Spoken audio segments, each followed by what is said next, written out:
नमस्कार दोस्तों, स्वागत है आपका हमारे ओनली शिक्षा के यूट्यूब चैनल में। डेट है आज की 18 नवंबर 2020 और ये है हमारे द हिंदू एडिटोरियल्स का एनालिसिस। तो देखते हैं कि आज हमको द हिंदू में कौन से आर्टिकल को यहाँ पे डिस्कस करना है। वैसे तो आज हमको दो आर्टिकल को डिस्कस करना है। यहाँ पे जो फर्स्ट आर्टिकल है उसका नाम है changing the डिस्कर्स on victim jurisprudence. इस आर्टिकल का कंटेस्ट है विक्टिम्स के साथ कैसा जजमेंट दी जाती है, विक्टिम से संबंधित है ये आर्टिकल। इसमें एक केस होता है तो एक विक्टिम्स के साथ व्यवहार होना चाहिए कैसा एक कोर्ट में। आज भारत के क्रिमिनल जस्टिस सिस्टम में बहुत सारे इश्यूज मिस्टेक्स हैं। इसमें एक एक्यूज्ड और अन्य फंक्शनरीज़ का पार्टिसिपेशन मिलता है, जिसमें विक्टिम का तो पार्टिसिपेशन ही नहीं हो पाता अच्छे से। और जो विक्टिम होता है जिसके साथ कोई दुर्घटना हुई है, उस केस की कार्रवाई में उस विक्टिम्स को हमेशा साइड में रखा जाता है, बल्कि जो विटनेस होता है उस क्राइम का, जैसे अपने कोशिश के दम पर उस क्राइम के लिए लड़ाई लड़नी पड़ती है। और जिनके साथ वो क्राइम हुआ है, मतलब जो विक्टिम्स है, उसे पूरी तरह से उसका एक राइट तक नहीं मिल पाता, जिसमें एक कोर्ट के मैकेनिज्म इंस्टीट्यूशन द्वारा सिक्योर जस्टिस की बात बोली जाती है, लेकिन उन्हें एक जस्टिस मिले नहीं पाता। आज भारत के किसी भी क्रिमिनल लॉस में रिफॉर्म होने चाहिए, लेकिन वो रिफॉर्म्स, बदलाव जब तक बेकार रहेंगे तब तक उन क्रिमिनल लॉस में इन विक्टिम पर्सन्स पर ध्यान ही नहीं दिया जाता। तो इन विक्टिम्स को एक एज सिक्योर जस्टिस देने के लिए काफ़ी ज़्यादा स्टेप्स लिए गए, जिसमें स्टेप बाय स्टेप प्रोसीजर्स को बनाया गया जुडिशरी द्वारा। इसके लिए सुप्रीम कोर्ट ऑफ इंडिया द्वारा मूवमेंट्स को भी चलाया गया था पास्ट में, जिससे इन विक्टिम्स को राइट दिया जाए एक्सेस टू जस्टिस का, कंपनसेशन का। जब एक केस दर्ज किया जाता है उनके साथ हुई हानि का और असिस्टेंट का, इतने सब कुछ होने के बावजूद भी अगर सही तरीके से ग्राउंड लेवल पर देखा जाए तो एक विक्टिम्स को ये सब प्राप्ति नहीं हो पाते हैं, उन्हें कोई जस्टिस एड ही नहीं मिल पाती है। आज भारत के इंस्टीट्यूशन में इन सभी रिफॉर्म्स को लाना चाहिए। इस क्रिमिनल जस्टिस सिस्टम है जिससे एक विक्टिम को एड व जस्टिस मिलना स्टार्ट हो, क्राइम्स होने से पहले और क्राइम के बाद भी। क्योंकि भारत में जो भी एड असिस्टेंस जस्टिस को दिया जाता है वो एक क्राइम के बाद, उससे पहले ध्यान ही नहीं दिया जाता है उस क्राइम पर। तो ये होना चाहिए कि इंस्टीट्यूशन कोर्ट एक विक्टिम्स के साथ शुरुआती स्टेजेस पर ही उसकी सुनवाई हो क्राइम होने से पहले, जिससे उस क्राइम को होने से रोका जा सके और एक पर्सन के साथ होने वाली मानसिक हानि पर रोकथाम लगाई जा सके। इन क्राइम्स को रोकने के लिए शुरुआती स्टेजेस पर ही एक क्रिमिनल जस्टिस सिस्टम्स में इन्वेस्टिगेशन एग्जामिनेशन को लाना चाहिए। क्योंकि होता क्या है कि मोस्टली क्राइम्स में एग्जामिनेशंस एक क्राइम कमिटेड होने के बाद होती है, लेकिन अगर क्राइम कमिट होने से पहले अगर एग्जामिन होने लगे प्रोसीजर्स को, तो एक विक्टिम बनने से व क्राइम होने से रोका जा सकेगा। और भी अन्य मेथड्स हैं, जैसे कि इंस्टीट्यूशन को क्राइम को प्रिवेंट करने के लिए सिचुएशन को एग्जामिन किया जाए, रिस्क मैपिंग करके, जिसमें एक क्राइम को अच्छे से रोका जा सकेगा। एक क्रिमिनल जस्टिस सिस्टम में एक विक्टिम्स को जस्टिस तभी दिया जा सकता है जब उसे प्रोटेक्ट करने के लिए जो प्रोसीजर मेजर्स क्राइम के बाद फॉलो किए जाता है, उन्हें क्राइम के होने से पहले ही उस इंसिडेंट्स को बारीकी से एग्जामिन किया जाए। उसके लिए कोर्ट को कुछ रूल्स लॉ लाए जिनसे ये रेगुलेशंस को बनाया जाए व लागू किया जा सके। होता क्या है कि क्राइम होने के बाद एक विक्टिम पर बहुत कम ध्यान दिया जाता है। तो जो उस विक्टिम का विक्टिम होता है उसे उसके राइट्स और रिक्वायरमेंट पर ध्यान ही नहीं दिया जाता, बल्कि उसके नीड्स राइट को बनाए रखना चाहिए, राइट्स को फुलफ़िल किया जाना चाहिए एक स्टेट गवर्नमेंट द्वारा। क्योंकि एक विक्टिम्स को जस्टिस दिलाने के लिए स्टेट की डायरेक्टिव प्रिंसिपल पॉलिसी है कॉन्स्टिट्यूशन में आर्टिकल 39A, उन पर कम ध्यान देकर बल्कि एक पर्सन के फंडामेंटल राइट आर्टिकल 14 और 21 पर ध्यान देना चाहिए। और क्राइम के लिए कंप्लेंट के मैकेनिज्म को स्ट्रेंथन करा जाए, जिससे एक non registration of FIR 154 code of criminal procedure के तहत उस क्राइम को शुरुआती स्टेजेस पर परखा जा सके। और सेक्शन 166A के इंडियन पीनल कोड के तहत सभी ऑफेंसेस को देखा जाए। क्योंकि होता क्या है कि FIR दर्ज होने के बाद क्राइम्स की उस पर रिपोर्ट की जाती है, रिपोर्ट होने से पहले उन क्राइम्स की जांच की जानी चाहिए। एक विक्टिम को जस्टिस दिलाने के लिए एक विक्टिम फ्रेंडली इन्वायरमेंट प्रोसीजर हो, जिससे एक विक्टिम द्वारा जस्टिस प्राप्त हो। क्योंकि क्राइम जस्टिस सिस्टम में इनकी सुनवाई इग्नोरेंस के कारण, इनकी सुनवाई ना होना, इन्हें इग्नोर के कारण इन्हें जस्टिस मिल ही नहीं पाता है। और एक क्रिमिनल जस्टिस सिस्टम में एक विक्टिम का पार्टिसिपेशन होना चाहिए। क्योंकि आज इस सिस्टम में उस विक्टिम का एक लिमिटेड पार्टिसिपेशन होने से प्रोसीजर में खामियां रहती हैं, जिसके कारण इनकी बात को सुना ही नहीं जाता है। लेकिन प्रोसीजर ऐसा होना चाहिए जिससे इनकी रखी बात को ट्रायल से लेकर हर स्टेज पर सुना जाए, जिससे उनके अधिकारों को भी सेफ रखा जाए, जिससे उन्हें लीगल एड प्राप्त हो और एक विक्टिम को लीगल एड उसके पहले स्टेज से ही मिलनी चाहिए, जिससे वो सरवाइव कर सके। एक विक्टिम के रिपोर्ट से लेकर सेंटेंस अपील आने तक उसे लीगल एड प्राप्त हो, जिससे एक कॉन्फिडेंस आए विक्टिम्स में और उनके राइट्स को सेफ रखा जा सके।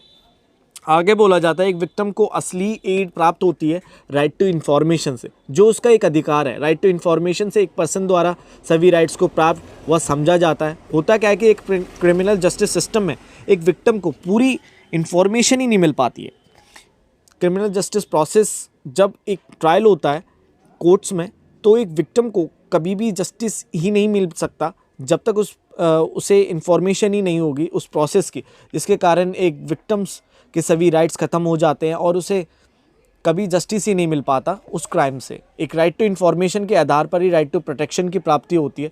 लेकिन एक क्राइम में जब ट्रायल प्रोसेस के बाद भी उन्हें सिक्योरिटी प्राप्त नहीं होती, इन विक्टिम्स को कई बार एक्यूज़ की साइड से फोर्स किया जाता है, सिक्योरिटी नहीं मिल पाती है इन्हें, जिससे एक्यूज़ को हमेशा रिहा कर दिया जाता है, जिससे उन्हें एक्यूज़ को बेल मिल जाती है। अगर कोई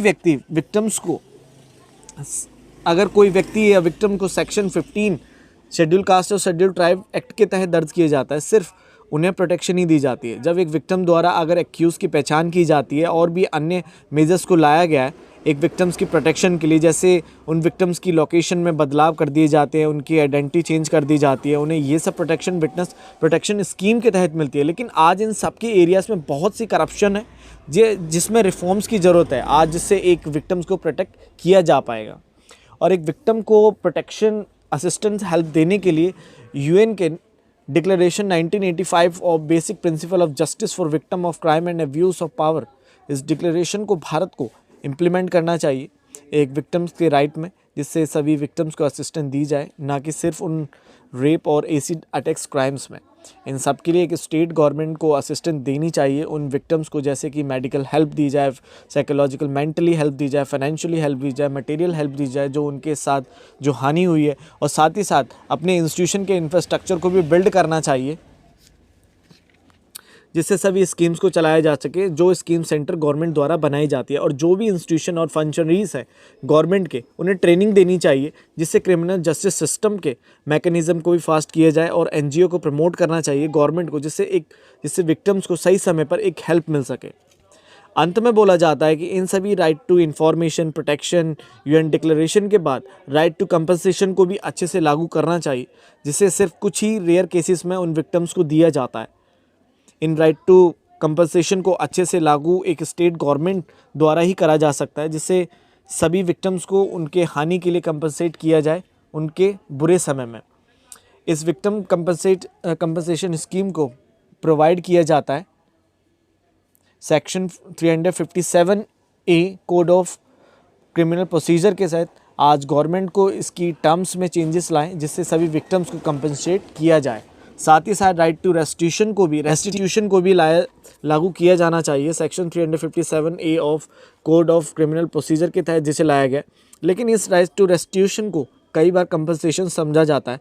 सेक्शन 357 के द्वारा एक कोर्ट द्वारा एक एक्यूज पर फाइन तो लगाया जाता है, उसी प्रकार कोर्ट को एक क्राइम प्रोसेस में, क्रिमिनल जस्टिस प्रोसेस में एक विक्टिम को कुछ पार्ट्स कंपनसेशन के रूप में उस विक्टिम के लॉस और इंजरीज के रूप में देना चाहिए। सुप्रीम कोर्ट द्वारा प्रोविज़न को लागू लाया गया है इसके लिए, इसे सही जगह पर मैंडेटरी कर देना चाहिए, जिससे एक विक्टिम्स को कुछ कंपनसेशन मिले। आज वर्ल्ड के क्राइम जस्टिस सिस्टम में विक्टिम्स को जस्टिस देने के लिए काफ़ी लॉज हैं, इसके लिए भारत को उन्हें अडॉप्ट करना चाहिए, जिससे क्रिमिनल जस्टिस सिस्टम में अभी सिर्फ क्राइम कंट्रोल और प्रोसेस पर ज़्यादा फोकस दिया जाता है, लेकिन एक थर्ड पार्टी भी होना चाहिए पूरे क्रिमिनल जस्टिस सिस्टम में, जिसमें विक्टिम पार्टिसिपेशन हो, उसकी सुनवाई हो अच्छे से, उसका पार्टिसिपेशन ज़्यादा से ज़्यादा हो, उसकी बात को रखा जाए, जिससे उसे जस्टिस दिया जा सके। अगर एक क्रिमिनल जस्टिस सिस्टम में इन सब बातों पर ध्यान नहीं होगा तो एक फेयर जस्टिस कभी हो ही नहीं पाएगा विक्टिम्स के साथ में। हमारा जो सेकंड आर्टिकल है उसका नाम है शॉट इन द आर्म्स। इस आर्टिकल का कंटेस्ट है वैक्सीन। आज कोविड-19 की वैक्सीन के लिए मल्टीनेशनल फार्मा कंपनी फाइजर द्वारा फेज़ 3 के ट्रायल को लेकर कोविड-19 की वैक्सीन के लिए सक्सेसफुल ट्रायल की बात बोली जा रही है, और अन्य side Moderna US based biotechnology firm द्वारा ह्यूमन ट्रायल्स किए गए वैक्सीन्स के लिए आए रिजल्ट्स पर सक्सेसफुल शो किया गया उनके द्वारा भी। उनकी mRNA वैक्सीन पर, जिसका अभी 3rd ट्रायल किया गया। इन ट्रायल्स के लिए 30,000 वॉलंटियर्स का पार्टिसिपेशन रहा, जिसमें से 95% USA के थे, जिनके टेस्ट पॉजिटिव आए थे कोरोना के, जिसमें से 90% पर काफ़ी सही इफेक्ट रहा इस वैक्सीन्स का, और सिर्फ 5% पर ही 2 बार वैक्सीन्स को ट्रीटेड किया गया, जिससे इस वैक्सीन के द्वारा 94.5% इफेक्टिव है वैक्सीन। ये वैक्सीन कोविड-19 के लिए, और USA की फूड एंड ड्रग एडमिनिस्ट्रेशन के द्वारा किसी भी वैक्सीन को परमिट तभी दिया जाता है जब तक उस वैक्सीन द्वारा 50% इफेक्टिवनेस नहीं दिखाई जाती है। इस वैक्सीन के द्वारा प्रोटेक्शन दी जा सकेगी इस कोविड-19 के वायरस से, जिससे इस डिसीज़ के ट्रांसमिशन को रोका जा सकेगा। इन कंपनीज़ द्वारा हुए ट्रायल्स के रिजल्ट्स को अनाउंस कर दिया गया है, लेकिन अभी अन्य ऑटोनोमस एक्सपर्ट्स द्वारा रिजल्ट नहीं डिक्लेयर किए गए हैं। मॉडर्ना और फाइजर दोनों द्वारा बड़ी ही तेज़ी से वैक्सीन्स को बनाया जा सकता है। इस मॉडर्ना कंपनी की mRNA वैक्सीन्स को जेनेटिक मशीनरी के आधार पर बनाया गया, जिससे जल्द से जल्द वैक्सीन के नंबर ऑफ डोसेस को प्रोड्यूस किया जा सकता है, जिसके लिए कोई भी मेमेलियन सेल्स की आवश्यकता नहीं है। ऐसी वैक्सीन्स को कभी प्रोड्यूस ही नहीं किया गया वर्ल्ड में कमर्शियली द्वारा, जिसको कोई रेफ्रिजरेटर में रखने की कोई नीड नहीं है। ये काफ़ी अनोखी वैक्सीन है वर्ल्ड की। कंपनी के द्वारा इस वैक्सीन के लिए दावा यह किया जा रहा है, यह वैक्सीन 30 दिन तक सर्वाइव कर सकती है, और कूलिंग प्लेस पर सिर्फ ये 7 दिन तक टिक सकती है, और रूम टेम्परेचर में से 12 घंटे तक। यह USA की वैक्सीन है। इस वैक्सीन को अन्य एपिडेमिक प्रिपेयर्डनेस इनोवेशन और वर्ल्ड अलायंसेस मेंबर कंट्रीज़ के साथ डेवलप किया गया है, जिसमें काफ़ी सारी मेंबर कंट्रीज़ के साथ में थी, जिसमें शामिल थी कंट्रीज़, जिसमें इंडिया भी शामिल है। तो आने वाले समय में भारत को भी कुछ डोसेस प्राप्त हो सकते हैं। मॉडर्ना कंपनी द्वारा 20 मिलियन डोसेस को प्रोड्यूस किया जा सकता है इस साल के एंड तक, और नेक्स्ट ईयर तक बिलियन डोसेस को। और भी अन्य वैक्सीन्स का ट्रायल किया जा रहा है इंडिया द्वारा व अन्य कंट्रीज़ द्वारा, जिससे सबको वैक्सीन मिल पाएगी। आज हर एक कैंडिडेट का ट्रायल काफ़ी ज़्यादा इम्पोर्टेंट है वर्ल्ड के लिए, क्योंकि आज काफ़ी डेवलप किया जा रहा है साइंस और प्रैक्टिसेस को, लेकिन ऐसी साइंस प्रैक्टिसेस को पेंडेमिक आने से पहले इस्तेमाल में लाया जाता तो शायद इस आपदा को रोका जा सकता था। तो गाइस, ये था आज का हमारा the Hindu editorial announcement. Thank you very much and I wish कि आपको अच्छा लगा। अगर आपको वीडियो समझ आए तो प्लीज़ वीडियो को जल्दी से लाइक एंड शेयर जरूर करें एंड सब्सक्राइब जरूर करें। Thank you very much.